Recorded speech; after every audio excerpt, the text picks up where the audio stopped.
This is the High-Stakes Lowdown, a RotoViz podcast brought to you by the Fantasy Football Players Championship. I'm Eric Balkman from the High-Stakes Fantasy Football Hour and the FFPC. You can follow me on Twitter at Eric Balkman and the FFPC on Twitter at FFPC. Before we get into the show, I want to remind everyone that you can get a listeners-only 10% discount to RotoViz by using the code RVRadio2022. That's RVRADIO2022. Your subscription gives you unlimited access to all of the RotoViz content and tools, and it supports the podcast channel. Now, without further ado, here's the latest edition of the RotoViz High-Stakes Lowdown.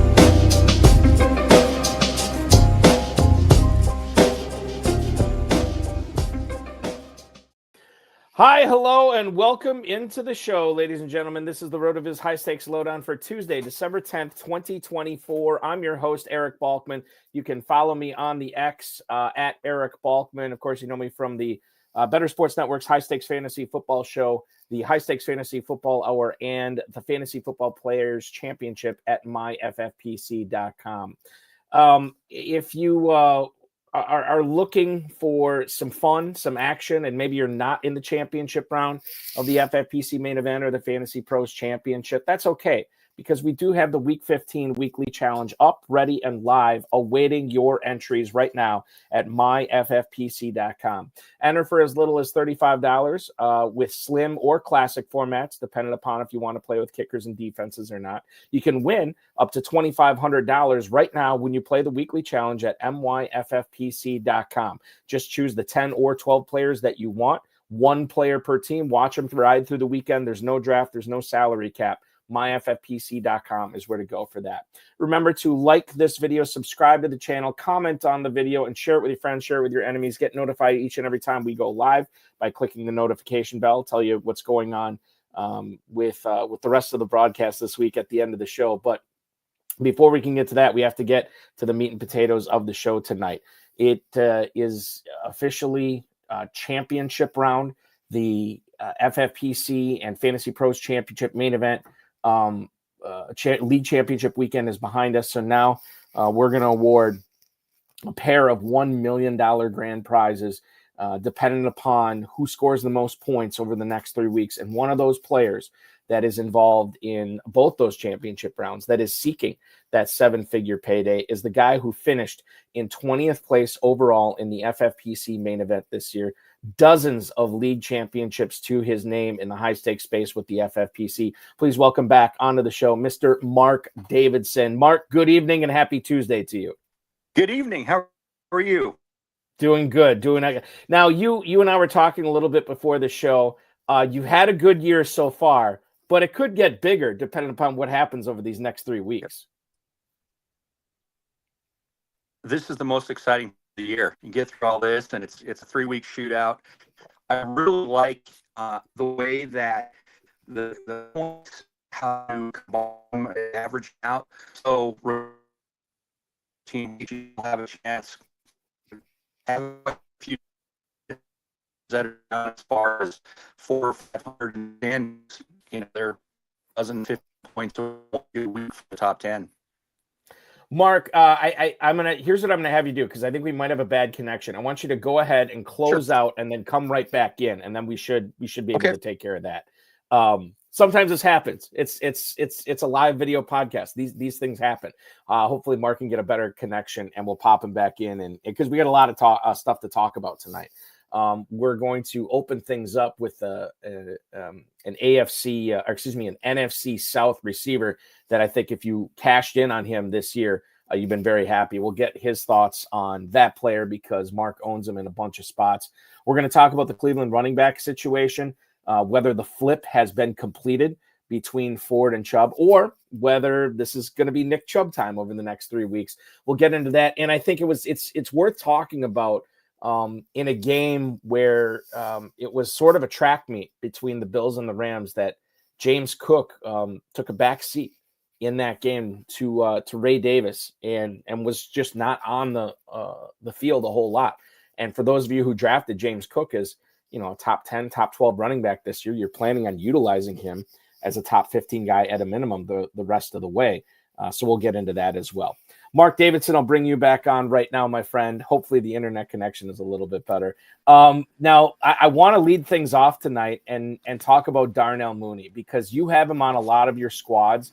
And I'm kind of curious as to, because, I have Mooney in a couple of spots, but I wasn't as heavy into him as you were this season. What did you see about Mooney in during drafting season that made you want to grab him? Was it the ADP? Was it the offense? What was it about Mooney that made you grab him in so many spots where you're reaping the benefits of that right now?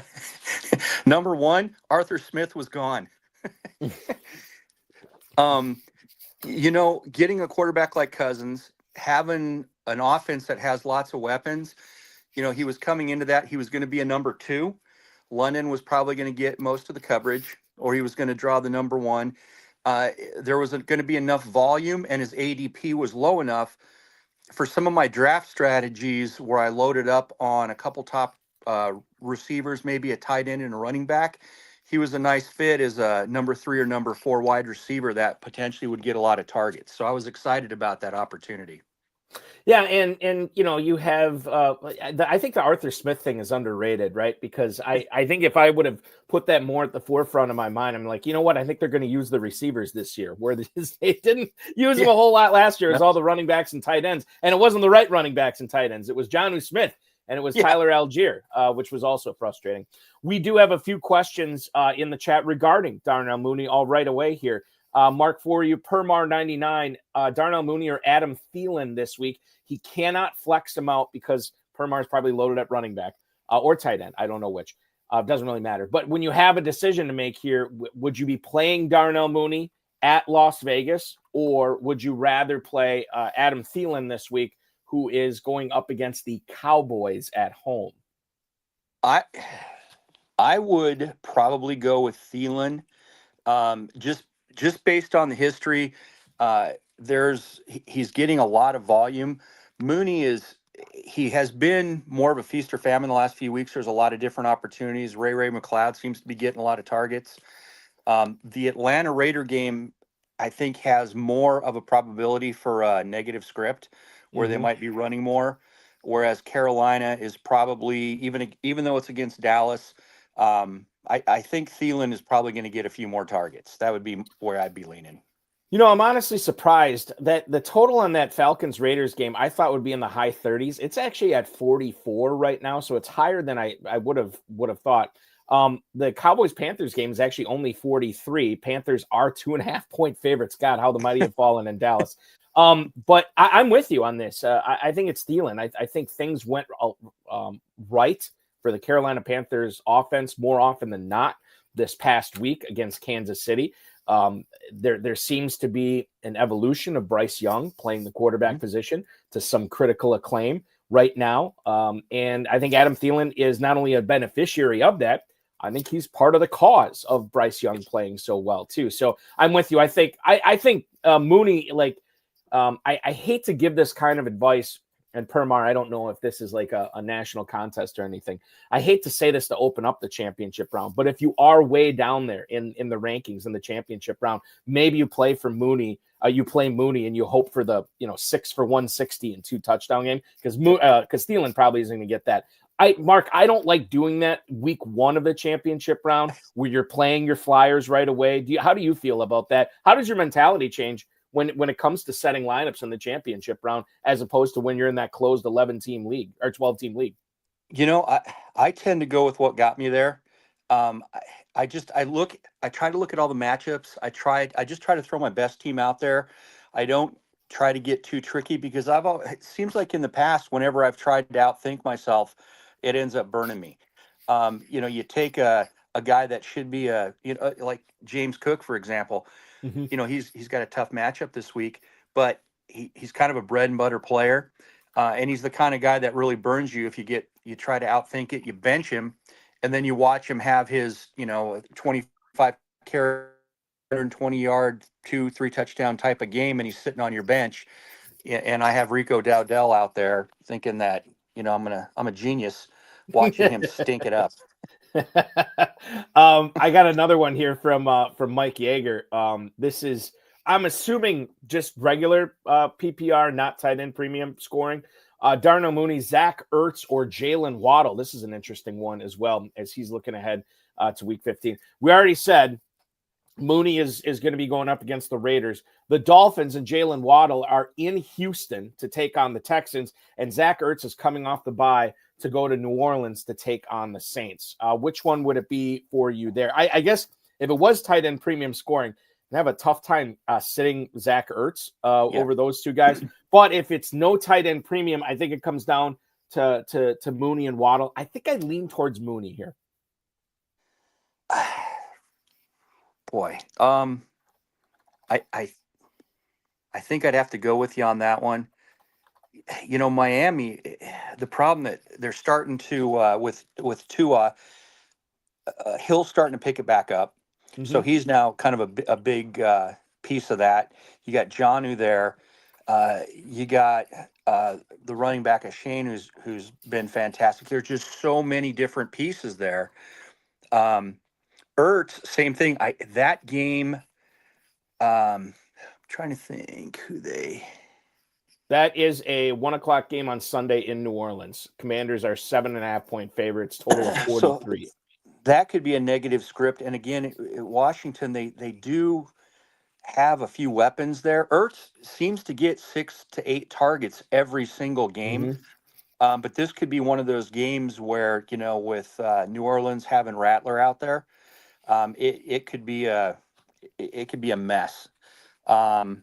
Mooney might be the best option there. I was looking at it closer. It's closer. I still think it's Mooney.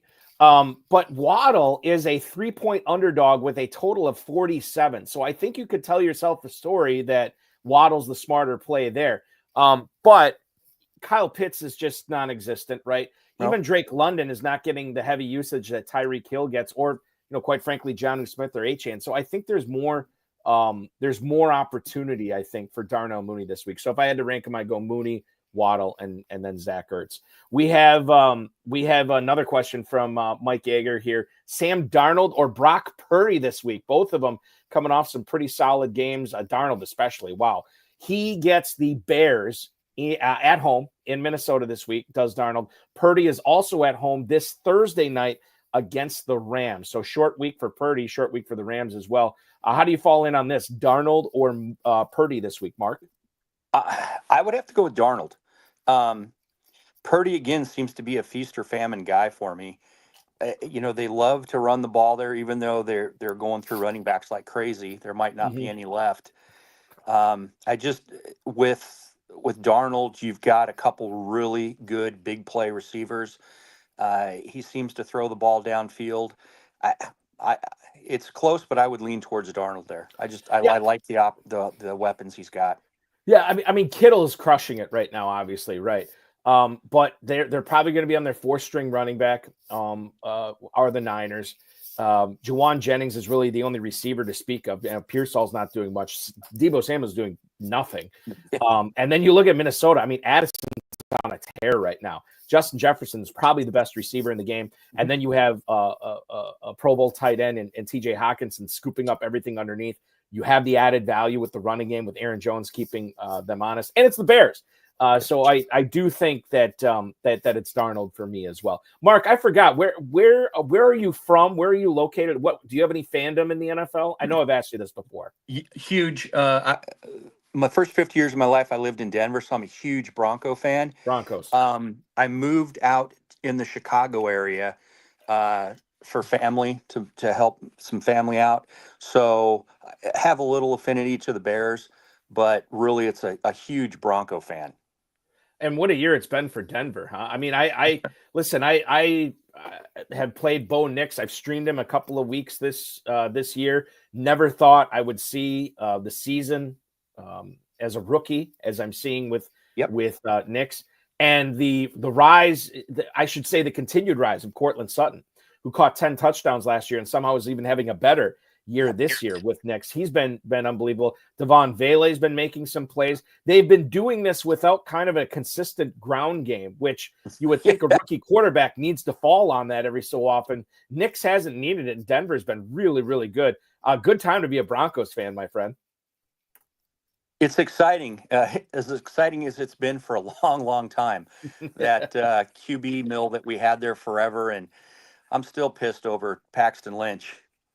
Yes, yeah. There's I can't remember who posted it. This was a long time ago. Somebody posted on Twitter back then, and it was Paxton Lynch in, I think, right after he got drafted by the Broncos. I remember it was a photo taken of him at a press conference, and he was wearing this ridiculous Cam Newton-esque outfit. And somebody posted on Twitter, "Hey, what's your biggest worry about Paxton Lynch as a pro?" And somebody posted that photo and just captioned it with questionable decision making. and it ended up being true. I mean, like the guy, I don't even know if he's playing in the UFL right now. I think he was, but I don't think he is anymore. So it's been crazy. Barney Newkirk also chiming in on Facebook with saying, or coming back at me about the best receiver in the game. Jamar Chase better than Justin Jefferson. Come on, Balky. And I'll tell you what, he certainly was last night, Mark. That was unbelievable. I felt for my 11-year-old son is playing fantasy football for the first time this year, and he was in position to secure the number 1 seed until the Cowboys touched that punt, and then Chase made a great Chase play, and then he didn't slide, so now he's in the 3 seed. He doesn't get the bye. I think he's over it, but I told him, and you'll know this too. I mean, like, if this is the worst thing that happens to you at fantasy football, it's going to be good. Like, you're going to have a good time playing. And I also brought this up too, and as a Broncos fan, you would know this. The only reason he got the win, I think it was last week or was it 2 weeks ago? The only reason he got the win is he had the Broncos defense going, who got that pick 6 with like a minute and a half to go in the game. So he shouldn't have won that game, and he should have won. It's fantasy football. These things, they balance out over time.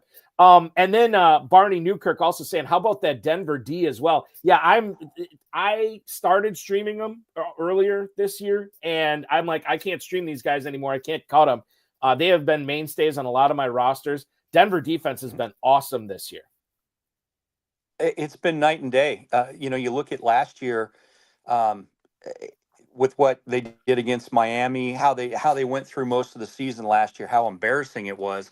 And it's really not that much of a different roster. It's just people are playing better. They're coaching better. A couple key acquisitions here and there. But when you have a guy like Patrick Surtain, locking down half the field, that makes it a lot easier to coach. That's for sure. And they got a lot of good young talent too, which is great. And it'll be nice to see them compete against the Harbaugh Chargers and the Reed Mahomes Chiefs over the next half decade, as long as Nix is on that rookie contract. Raiders, I don't know. We'll have to see what they do in the draft next year. They're the Raiders. Yes, exactly. Permar99 also saying this: if you're looking for a flyer this week in your leagues and you want to make some hay, he says Marvin Mims coming off a bye to take off. It's a gut call for him. But Mims has been making some plays. He had that 90-yard touchdown this past week. The thing is, like, Denver's been a little bit unpredictable with some of these secondary weapons, but man, when they go hard. Franklin, Mims, Vele, it's been great. Yeah, the only thing that worries me about the Broncos is it's like the volume, they spread it around to everybody. Mm-hmm. I mean, you look at the end of the week, you look at their, the receiver stats. There's they threw the ball to like 10 or 11 different guys, 2 or 3 times each, and maybe Sutton gets 7 or 8. They spread it around a little much, and you need one of those big plays to really, for fantasy reasons, to make them worthwhile.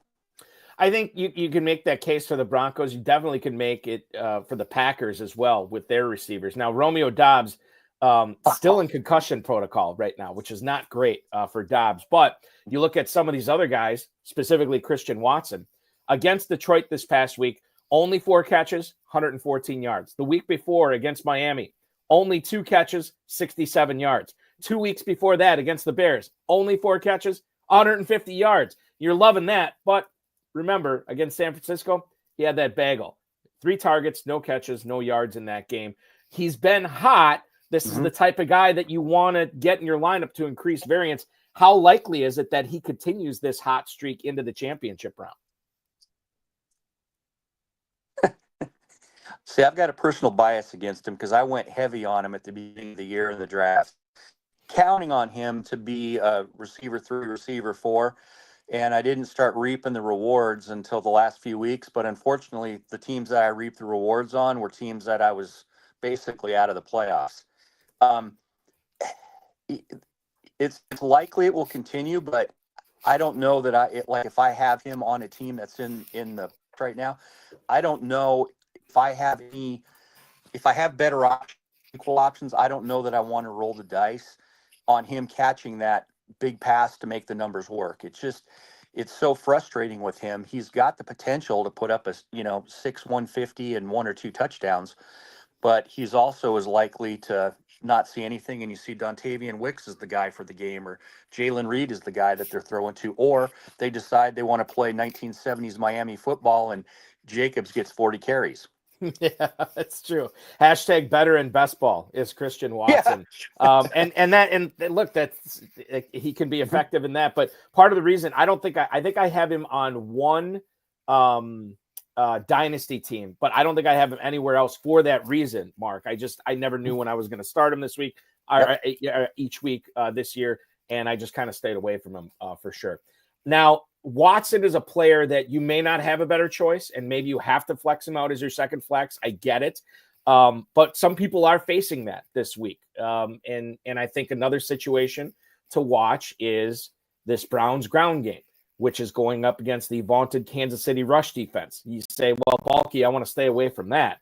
You may not have to, or excuse me, you may not be able to. You might have to start one of these guys. Is Ford actually the preferred guy over Chubb right now based on usage, explosiveness? I mean, just I can't remember who posted it. It might have been Bill Hollywood in the chat earlier. Chubb just doesn't seem to have it right now, but Ford still might. That's all. But I have Chubb in a couple leagues, and that was one of the decisions that I have to make. I went back and I looked at it. I still feel comfortable with Chubb just based on, the pass game volume really hasn't been, there hasn't been that much of a variance between the two of them. Ford isn't getting used as much as you would like to see him to make to be a difference maker.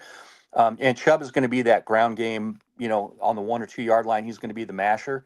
If you look back, I think it was 3 games ago, you had 2 games where the numbers were pretty close, but if you go back 3 weeks, I mean, Chubb totally dominated, had like 20-some carries, over 100 yards, couple touchdowns.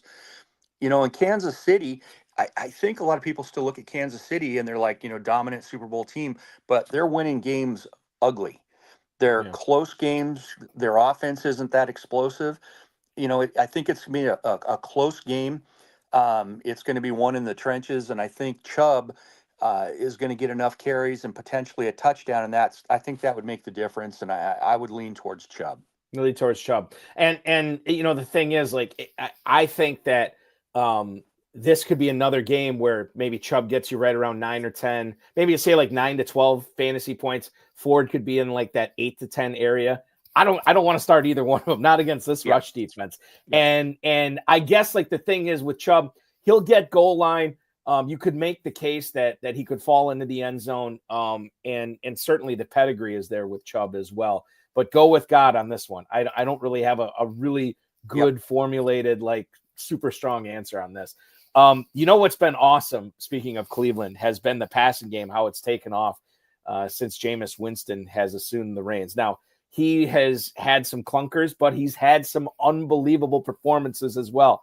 That Monday night game, 497 yards passing, including 235 to Jerry Jeudy. And Judy's another guy, too, that I don't know how you felt about him when he was on the Broncos. I was never a huge fan of this guy. I felt like somebody always drafted him every single year at a spot I just was not comfortable drafting him at. But now with Winston, and I know he didn't get 235 this past week or whatever, still had a decent game. Has he unlocked the ability for Jeudy to be a must start down the stretch here? Yeah, I think Jerry Jeudy has shown his true colors of what he can be as a receiver. Again, being from Denver, the hype when he came out in the draft, he is an excellent route runner. And I saw that a lot in Denver, being a Bronco fan. he runs about as crisp of a route as you can. I mean, he technically, his footwork is fantastic. He gets himself separation. He gets open. Denver, part of the problem was the windmill at quarterback. It was just the quarterbacks were never good enough. Now, his attitude wasn't the best, but he is definitely a talent. And you get a guy here like Winston who will throw the ball all over the place. He gets open, and the thing is, they're targeting him a ton. So I really I have a lot of exposure to Judy, and he's one of the reasons I've had a lot of good success, especially down the last few weeks. We always think about how the season's end is a heavy, heavy influence on how the ADP goes for the following season. And Judy is definitely making his name go up the boards right now. Bill Hollywood has an interesting philosophical question. In the FFPC main event, would you play Jared Goff if you have Amon-Ra St. Brown, or would you go with Jaden Daniels instead? And this is interesting, Mark, because I think in a championship round, regardless of where you're at in the standings, I feel like even if you're in first place, you still have to set your lineup as if you're in like 20th or 50th or 100th, right? You still need to put up big-time performances. How do you put up big-time performances? Stacking always helps. Yeah, I would definitely play St. Brown and Goff together, and I would keep Jaden Daniels on the bench here. I would do the exact same thing. It just Goff really seems that offense is just motoring along. They can run, they can pass. If you can run, it makes it easier to pass. Washington still has a lot of kind of inconsistent weapons. They've got weapons, never know from week to week. And I think people are starting to figure out Daniels a little bit. His numbers have gone down over the last few weeks. The NFL is starting to catch up to him a little bit. So I would go with what got you there, and I would stick with Goff. The thing is and we're getting fried right now. I mean, Barney Newkirk says it's Jaden Daniels hands down. Permar99 says Jaden Daniels top 3 this week. Well, that could happen. Here's my concern with it. We talked about this a little bit with the Zach Ertz conversation before. The Commanders are 7.5-point favorites in New Orleans, a game that they might not have to throw a lot. And it could be a heavy Brian Robinson game. Whereas Detroit is hosting Buffalo, a team that looks about as high octane of an offense as Detroit's faced this year. The total in that game, I'm not making this up. This is not the Motor City Bowl or some, the Cheez-It Bowl. This is a professional NFL game where the total's at 54.5 right now. 54.5. I mean, if the betting comes in on the over, we could see this creep up to like 55, maybe even 56. I can't in good conscience, even though Jaden Daniels has been great this year, I can't in good conscience start him over Jared Goff, who's going to be a quarterback in that game with such a high total. That's almost a 2-touchdown difference in total. So I have to, with apologies to Permar and Barney, I have to go with Goff here. Bill Hollywood also saying that he has Sam Laporta as well in that game. So then, yeah, totally. Laporta, St. Brown, and Jared Goff. Yeah, let's hope the Lions put up 40 for you against. Let's hope the Bills put up 40 as well. I'd love to see that game in the late window on Sunday afternoon for sure. Yep, me too. Getting back to a running back that I think a lot of people drafted as borderline RB1 this year, definitely RB2 for sure. Travis Etienne, and he's fallen on tough times. Obviously, Tank Bigsby, I think, outcarried him 18-4, yet he is still catching passes. I think he had 4 or 5 catches this week, 60, 70 yards, something like that for ETN. He gets the Jets this week, and you say, oh, Balky, it's the Jets, don't start him. Well, the Jets, there's like 2 versions of them this year. It was BS and AS, before Saleh and after Saleh. After Saleh, they just have not been the same defense. So I think that I'm not as scared about the matchup as I would have been, a month and a half, 2 months ago. ETN, the way he's catching passes, is that enough still for you, Mark, to put him in as a flex this week? Well, I have a personal bias against him because, again, I went kind of heavy on him this year, and he has cost me dearly. I don't know what it is about the Jaguars. They have consistently underperformed all year, and they even with Mac Jones at the quarterback, he's not running enough. and he's not getting a lot of targets too. It'd be different if he's getting 4 or 5 catches with 8 or 9 targets, but I think his target numbers are down. They're in the 4 or 5 range. So it just, for me, I'm steering clear of him because personally I've been burned enough by him this year, but it just he just, for whatever reason, doesn't seem to have it. Doesn't seem to get enough volume. Isn't making enough of it. Isn't getting into the end zone.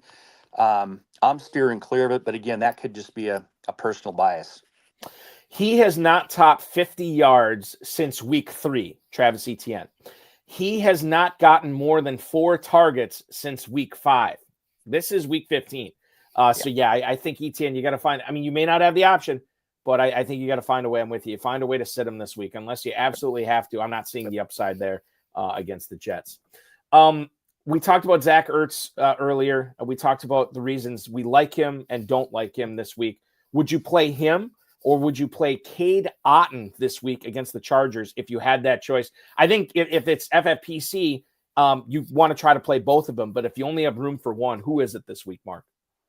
That one is as close to a coin toss as you can get. I would probably go with Otton just because that has the likelihood of being a better game.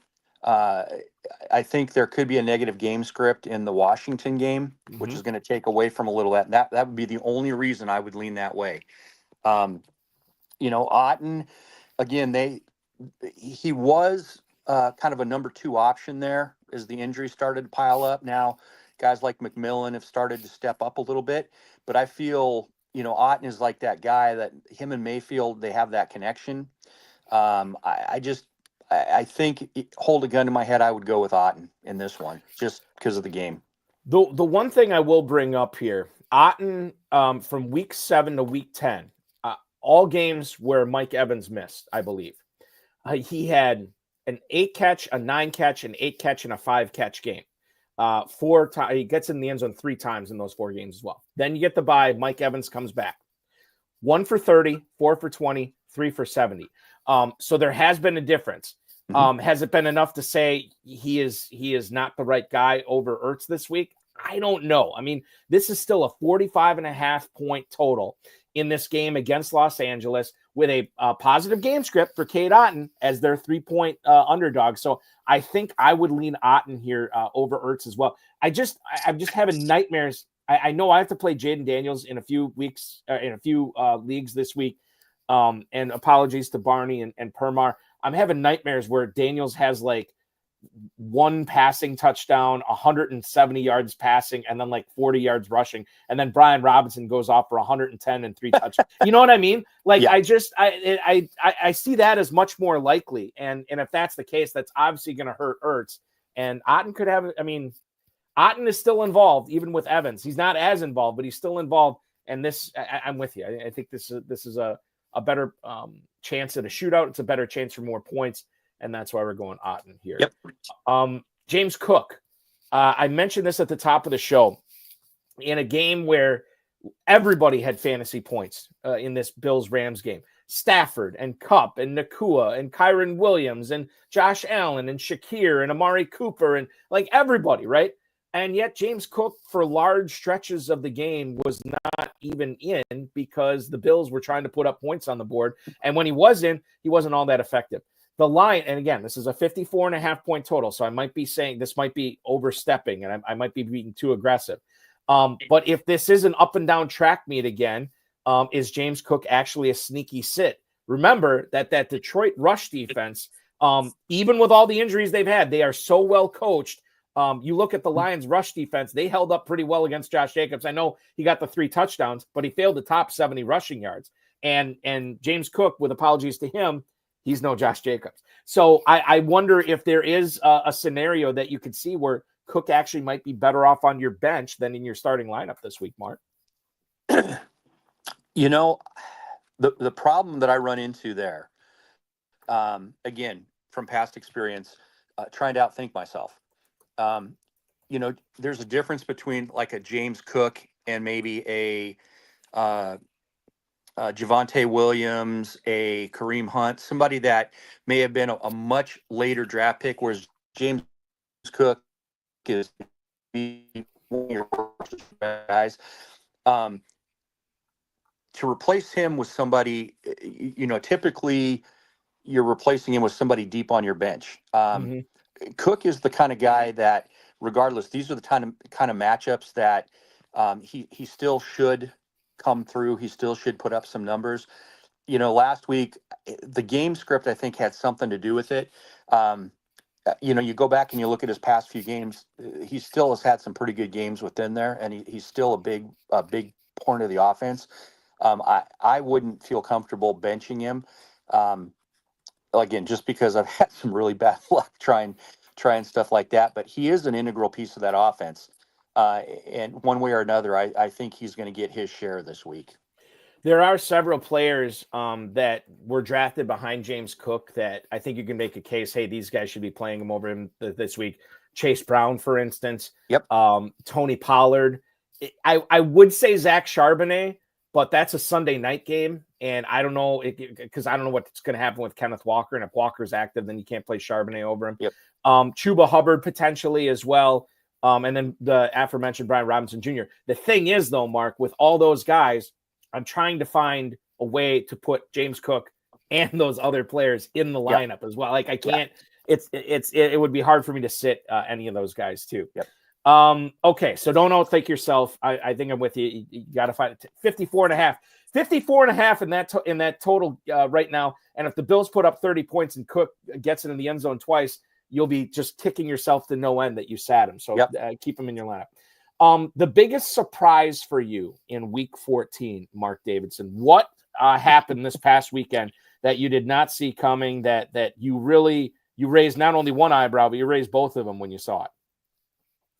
I would say it was that whole Philadelphia-Carolina game. And when you look at it, this is in terms of fantasy championship.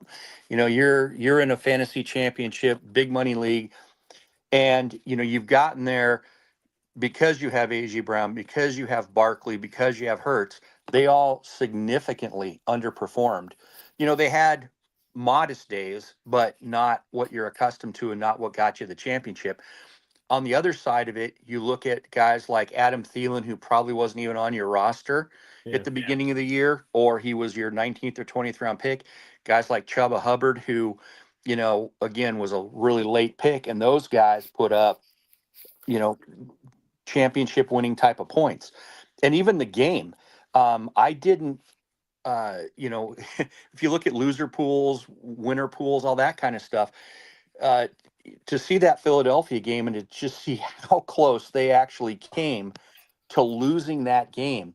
Well, think about that guy at whatever sports book it was in Kentucky that put a $3 million money line bet on the Eagles. And if Xavier Legette holds on to that pass at the end of the game, that guy's out $3 million. It was insane watching that. Yeah. That whole game, that's stunning. Go through a whole season, and if you go back and I admit I do this. I go back, I look at the draft, I look at last week, and I look at some of the players that I drafted, excited for, this is what you're drafting for. You want to win this championship and then move on to the next 3 weeks. You get all the way to that point, and then you Saquon Barkley, you ride him all the way to the championship, and you get 10 or 12 points out of him. And then the guy you're playing, picked up, because he had the most money, he picked up Thielen last week, and you were hoping for George Pickens, and you had to bench him and try to throw in Mike Wilson at the last second. Right. Yes, exactly.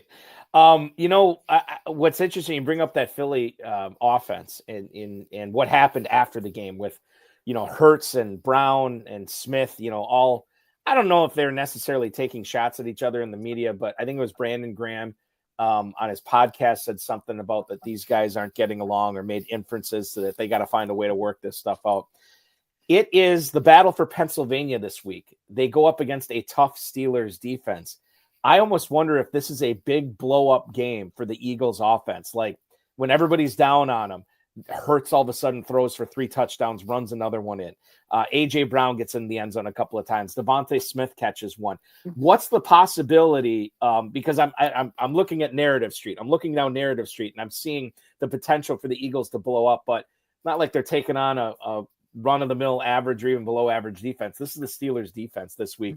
How do you think this Eagles passing offense does against them? I think it does pretty well. I think they do well. You got a mobile quarterback. You've got a good offensive line, and you got lots of weapons. It's easier to defend if you have a bad offensive line, if you only have 1 or 2 really good guys.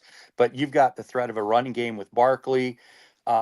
You've got even, the backup tight end with Calcaterra. He's not terrible. He's still a weapon. And then you got Smith. You got Dotson is a 3. You got A.J. Brown. You have so many weapons. It's hard to cover the whole field and a mobile quarterback. So I definitely like Philly's offense to have a good chance here. And again, Russell Wilson, being a Bronco fan, there's a little bit of frustration there. But is he ready for a track meet? And he's put up some pretty good games this year. I'm surprised here. The Eagles are 5-point favorites, which to me is a lot. I know it's in Philly, but only 42.5 on the total on this game. So Vegas is maybe seeing more of a black and blue type game than a track meet. So we'll see with this. I was telling somebody about this. I can't remember. I was texting somebody about lineups on Sunday. And he was asking me, he was asking me about the Monday night game. And I said, when you get to this point of the season, week 15, week 14, whatever, there are so many beat up teams and there's so many backups playing that the end of the season becomes so unpredictable.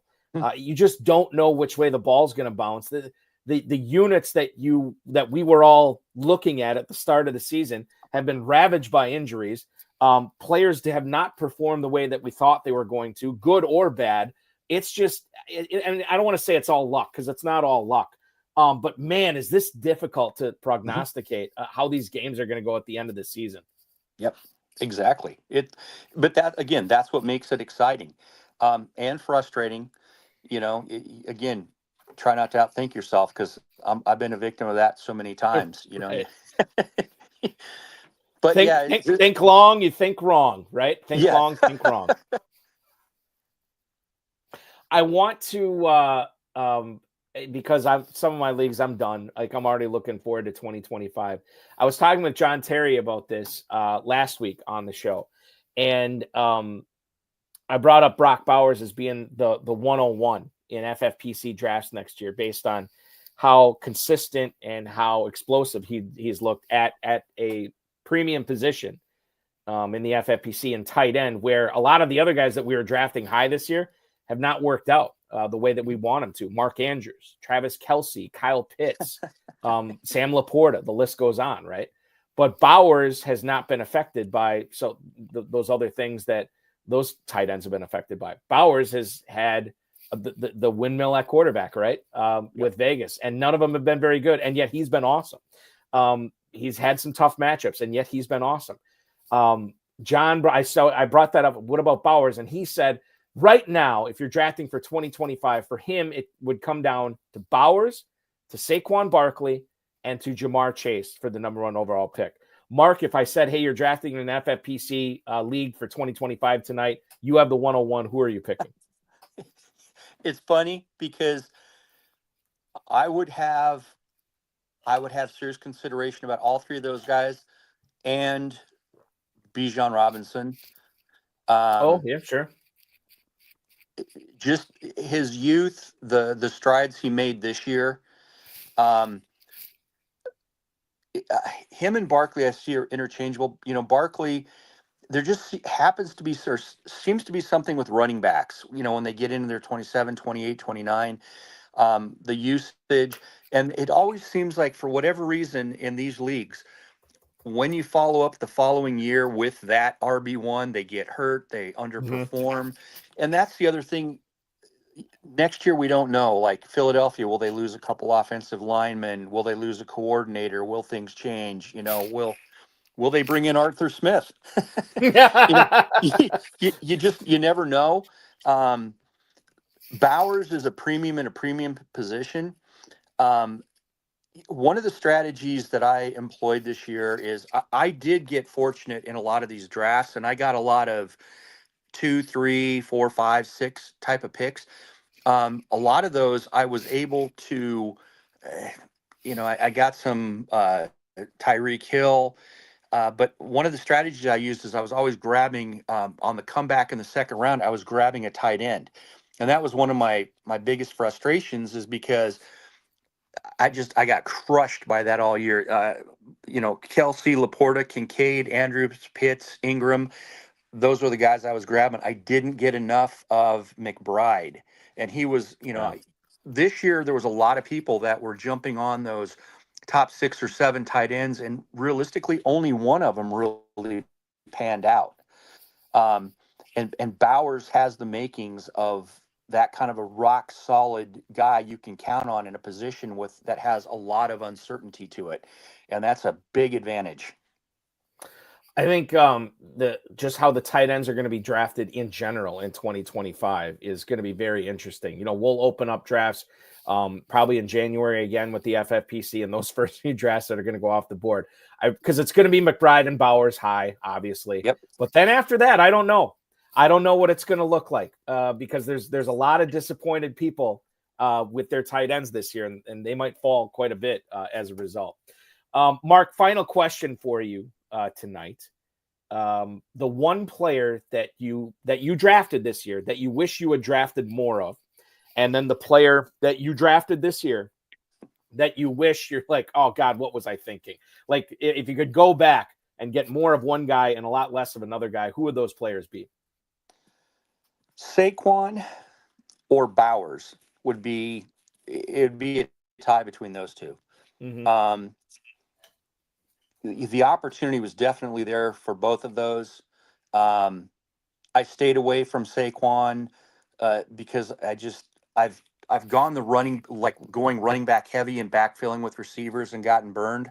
So I kind of went more receiver heavy. And like I said, Bauer, I had horrible luck this year with tight ends, and so it would have been nice to have a guy like Bowers that just could carry you through. Just real quick, both of those guys, everybody could have had them, right? Because Barkley was back end of the first round or early second round for most of the drafting season. He slipped to the mid second for a while. And Bowers, I had this up just for this question. I wanted to look it up. Brock Bowers, when the last day of drafting in the FFPC, which was Sunday morning of week 1, Brock Bowers ended up going off as tight end 11 in the middle of the 6th round, going behind such stalwarts as Mark Andrews, Jake Ferguson, Kyle Pitts, Evan Engram, Isaiah Likely, because of the Thursday night game, obviously, Travis Kelce, Dalton Kincaid, and Sam. Who's a bigger bust this year, Laporta or Kincaid? I would say Kincaid. I think Laporta has put up. He had some injuries, but I think the expectations were a little bit higher for Kincaid with the wide receiver injuries. So and I'll bring this up too, just real quick to go back to Bowers. Barney Newkirk says, "Who's going to be his quarterback?" Barney, it hasn't mattered this year. Yeah, he's doing numbers no matter what. You could put a Davidson Balkman tandem and rotate us Florida Gators Steve Spurrier style, and Bowers is still going to find a way to put up 15 fantasy points a game, and that's with us. So I'm not worried about the quarterback next year. Okay, the player that you wish you wouldn't have drafted so much of. Oh, I got 2 of them, and I got a bunch of them. Etienne and Travis Hill, Tyreek Hill. Yeah, and again, both of those guys. Like Hill was a 2, 3, 4 pick, so I wasted a 2, 3, or 4 pick. Expecting a healthy Tua and kind of a rush for 2,000 yards after his season last year, and just it's been disappointing. Now, last week, I would reap some rewards of it, but unfortunately, all the teams that I had him on, I'm just sitting there waiting for the consolation bracket. Tyreek Hill, if you would have asked me at the start of the year and you said, "Oh, Hill's going to be a bust this year, Balky," I would have said, "Well, yeah. I mean, he's 30 years old. He's being overdrafted based on, what he did last year. He's got Jalen Waddle there who could be taking a big step forward. I can totally see it. Well, the reason he busted was kind of because of Tua Tagovailoa's injury. And I'll give a shout out to Permar99 who pointed this out to me in one of the show chats like a month and a half ago, whatever it was, that once, it wasn't quite that long ago, but when Tagovailoa came back, you saw a concerted effort to get Jonnu Smith and Devon Achane and Mostert and Jalen Wright, all these guys involved more, not because they were supreme players or superior players to Hill and Waddle. It's because it allowed Tagovailoa to get the ball out of his hands quicker, which means there was less time for him to be smashed and go, suffer another concussion or get back on injured reserve or anything like that. Now we're starting to see it, as you pointed out at the top of the show, we're starting to see it open back up a little bit now with Hill and Waddle. Will it continue down that path for the remainder of the season? I'd like to think so, but I don't know. The thing is, Hill still has some catching up to do for those people, you and me included, who drafted him earlier this season because we need more. We simply need more. We always need more, especially this time of year, and especially you, Mark, who is going for a pair of $1 million grand prizes in the FantasyPros Championship, the FFPC Main Event. 20th overall is where you will start on Thursday night when the Rams and Niners go at it. We'll see if you can raise up to the top of the heap and maybe take down that 7-figure grand prize. We're rooting for you. And listen, if it happens, we'll obviously have you come back on the show and tell us all about it. And I'll still complain about Travis Etienne and Tyreek Hill. The Travis Etienne and Tyreek Hill, the latest players that Marc Davidson will be adding to his personal bias list for 2025. No doubt, for sure. Mark, thank you so much. This was a lot. It's always a lot of fun talking ball with you. Good luck the rest of the way. Enjoy the championship round. Live in the moment, and I'll talk to you real soon. All right. Thank you so much. Take care. See you. That's Mark.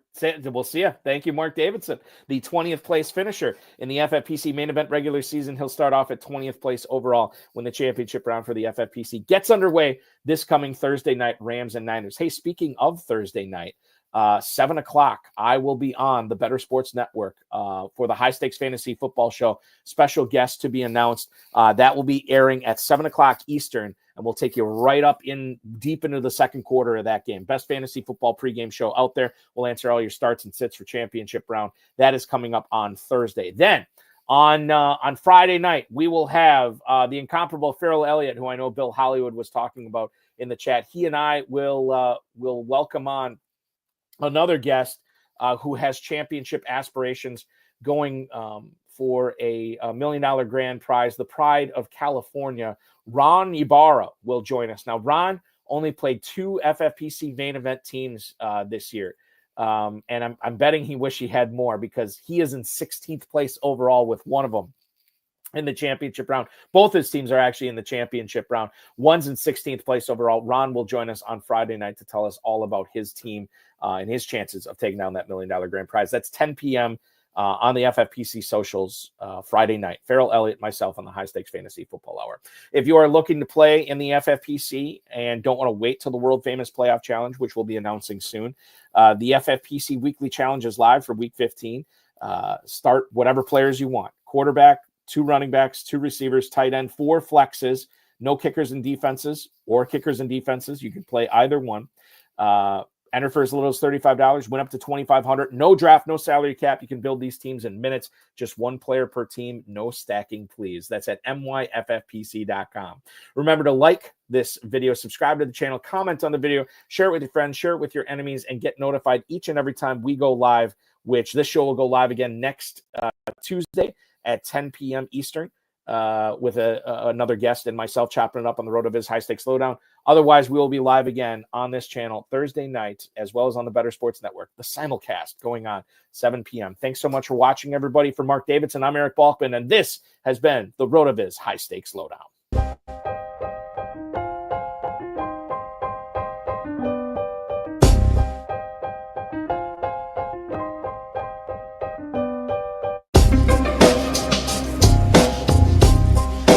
Thank you for listening to the High Stakes Lowdown, a RotoViz podcast brought to you by the Fantasy Football Players Championship.